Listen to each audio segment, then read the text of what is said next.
Workout start ಮಾಡೋಕ್ಕೂ ಮುಂಚೆ little too more warm up ಮಾಡಬೇಕಾಗುತ್ತೆ. ಫಿಸಿಕಲ್ ಆಕ್ಟಿವಿಟೀಸ್ ಮಾಡೋಕ್ಕೂ ಹಾಫ್ ಅನ್ ಅವರ್ ಮುಂಚೆ ಈ ಲೆಮನ್ ವಾಟರ್ ಕುಡಿಯೋದ್ರಿಂದ ಹೈಡ್ರೇಷನ್ ಆ್ಯಂಡ್ ಎನರ್ಜಿ ಫೀಲ್ ಸಿಗುತ್ತೆ. ವಾರ್ಮ್ ಅಪ್ಪಕ್ಕೂ ಮುಂಚೆ 1 or 2 ಕಿಲೋಮೀಟರ್ಸ್ ರನ್ನಿಂಗ್ ಮಾಡಬೇಕಾಗುತ್ತೆ.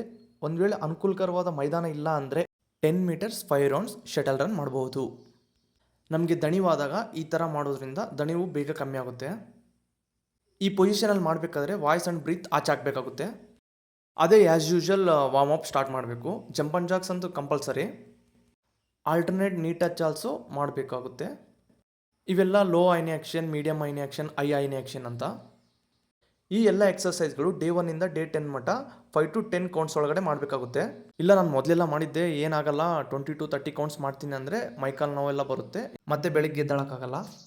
ಸ್ಕ್ವಾಟ್ಸ್ ಆಗಲಿ, ಸಿಟಪ್ಸ್ ಆಗಲಿ, ಪುಲ್ಲಪ್ಸು, ಪುಷಪ್ಸ್ ಆಗಲಿ ಒಂದೊಂದು ವೇರಿಯೇಷನ್ನ 3 ಸೆಟ್ಟಾಗಿ ಕನ್ವರ್ಟ್ ಆಗಿ ಮಾಡಬೇಕಾಗುತ್ತೆ.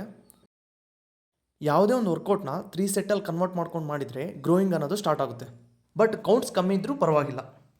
ಈ ಎಕ್ಸಸೈಸ್ಗಳು 1 or 2 ವೀಕ್ಸ್ ಮಾಡಿ ನೆಕ್ಸ್ಟ್ ಸ್ಪೆಸಿಫಿಕ್ ವರ್ಕೌಟ್ ಸ್ಟಾರ್ಟ್ ಮಾಡೋಣ. ಯಾವ ಥರ ಅಂದರೆ one day chest and shoulder, second day ಸ್ಟಮಕ್ಕು, ಥರ್ಡ್ ಡೇ ಲೆಗ್ಸ್. ಇದೇ ರೊಟೇಷನ್ ಆಗ್ತಾನೆ ಇರುತ್ತೆ. ಪ್ರೀವಿಯಸ್ ವೀಡಿಯೋಸ್ಗಳಿಗೆಲ್ಲ ಬಹಳ ಚೆನ್ನಾಗಿ ಸಪೋರ್ಟ್ ಮಾಡಿದ್ದೀರಾ. ಇದೇ ಥರ ಸಪೋರ್ಟ್ ಮಾಡ್ತಾರೆ. ಹೊಸ ಹೊಸ ವೀಡಿಯೋ ಜೊತೆ ಮತ್ತೆ ಸಿಗೋಣ. Thank you for watching the video. Bye bye.